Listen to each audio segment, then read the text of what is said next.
जी वालेकुम सलाम वरहमतुल्लाहि वबरकातुहू।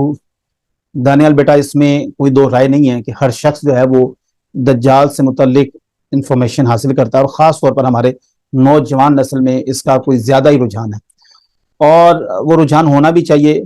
चूँकि देखें, इसमें जो है वो ताल्लुक अगर आप देखें तो फितने से मुतल्लिक है। और सरकार दो आलम सल्लल्लाहु अलैहि वसल्लम एक दफ़ा बैठे हुए तो हज़रत अली से गुफ्तगू हो रही थी, तो उसमें आपने फितने का जिक्र किया। तो हजरत अली ने ये नहीं पूछा कि वो क्यों है, कैसे है, कहाँ पे है। आपने बल्कि उनसे सवाल किया कि आप मुझे ये बताएं कि उससे बचने का हल क्या है।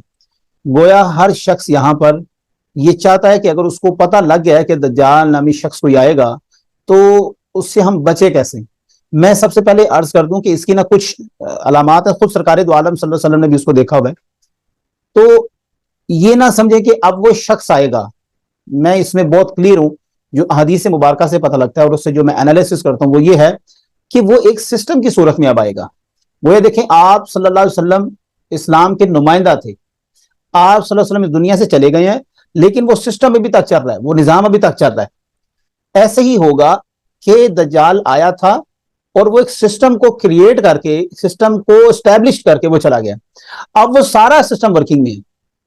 अगर आप देखें तो इस वक्त एक कुछ चंद हदीस जैसे मुतालिक मैं पहले वो अर्ज कर दूं। सरकार दो आलम सल्लल्लाहु अलैहि वसल्लम ने फरमाया कि वो कुर्बे क़यामत के तमाम फितनों से बड़ा होगा। गोया कुर्बे क़यामत में कुछ फितने आएंगे, और हम देख रहे हैं कि अब आए दिन को नए से नया फितना आया होता है। तो इन तमाम फितनों से ये सबसे बड़ा है। अच्छा, फिर आपने फरमाया कि एक तो 70,000 यहूद इसके हाथ पर बैत करेंगे, और फिर आपने फरमाया कि 70,000 मेरी उम्मत के वो लोग जो सब लिबास वाले होंगे। गोया इससे मुराद उलमा है। 70,000 उलमा यहूदी सिस्टम के ऊपर, या आप यूं कह लें इसको बाल्फाज दीगर, दज्जाल के हाथ पर बैत करेंगे, और फिर वो उनसे जा मिलेंगे। उसके पास ऐसी ताकतें होंगी कि जो किसी के पास नहीं है। जिस तरह कि आज देखे, एलॉन मस्क है, वो बड़ा पावरफुल शख्स है। बिल गेट्स है, बड़ा पावरफुल शख्स है। नरेंद्र मोदी है, इस तरह के कई बड़े बड़े लोग हैं। लेकिन ये सूरज को उल्टा नहीं पलटा सकते, ये मुर्दे को जिंदा नहीं कर सकते, ये बारिश नहीं कर सकते, ये ऐसा कुछ नहीं कर सकते। तो जब एक ऐसा शख्स आएगा कि जो मुर्दे को जमीन से कहेगा उठ, और वो उठ जाएगा, वो कहेगा बारिश हो तो हो जाएगी, वो कहेगा सब्जा उग तो उग जाएगा।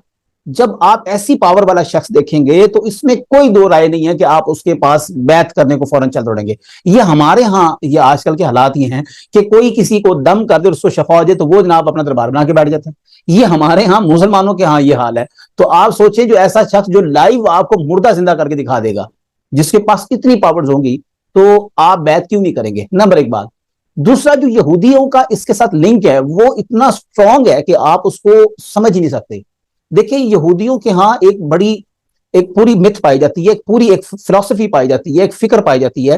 वो ये कहते हैं जो हमारा मसाया आएगा वो एक कंवारी खातून से आएगा। गोया इस तरह वो हजरत ईसा का इनकार करते हैं, वो हजरत मरियम का इनकार करते हैं। वो कहते हैं हजरत मरियम की चूंकि यूसुफ के साथ मंगनी तय थी, या उस दौर में उस मंगनी को शादी ही समझा जाता था। अब बहरहाल इन्होंने इसको इस कैटेगरी से निकाल दिया। वो कहते हैं जो हमारा मसाया आएगा वो एक कंवारी से आएगा। और आप ये जानकर हैरान होंगे, यहूद में आज भी हर घर में एक बच्ची को कंवारी रखा जाता है, और वो कंवारी मरती है सिर्फ इसी आस पर कि हमारा जो मसीहा है, हमारा जो मसाया है, वो इसके बदन से आएगा। लिहाजा यहूदियों ने उसके आने पर मुकम्मल एक ग्राउंड तैयार कर दी है। इस वक्त आप देखें, नासा वो यहूदियों का, फेसबुक वो यहूदियों की, तमाम बड़े बड़े सोशल मीडिया यहूदियों के, बड़े बड़े ब्रांड्स यहूदियों के। और आप और मैं ये बखूबी जानते हैं कि इस वक्त सबसे बड़ी ताकत पैसा है, और इस वक्त आपकी सबसे बड़ी इकोनॉमी IMF किसका है? यहूदियों का। आप अंदाजा लगाए, मुल्कों को खाया जा रहा है, और खास तौर पर इस्लामी कंट्री को वो खा रहा है। यहां पर उसने लालची लोगों को देखा, उनको पैसा दिया, सूद दिया, वो मुल्क डिफॉल्ट करके वो खुद भी निकल गया और मुल्क के ऊपर कब्जा कर लिया। जिस तरह ईरान, इराक, बगदाद, ये तमाम इन्होंने पूरी बेल्ट इन्होंने खत्म की है, इसी तरह अब ये पाकिस्तान, अफगानिस्तान तो खैर फिर जूतियां खा के जाते हैं। अलगर्ज यहूदियों ने पूरी ग्राउंड तैयार की हुई है, वो इसके लिए प्रिपेयर्ड है कि हमारा मसाया आएगा।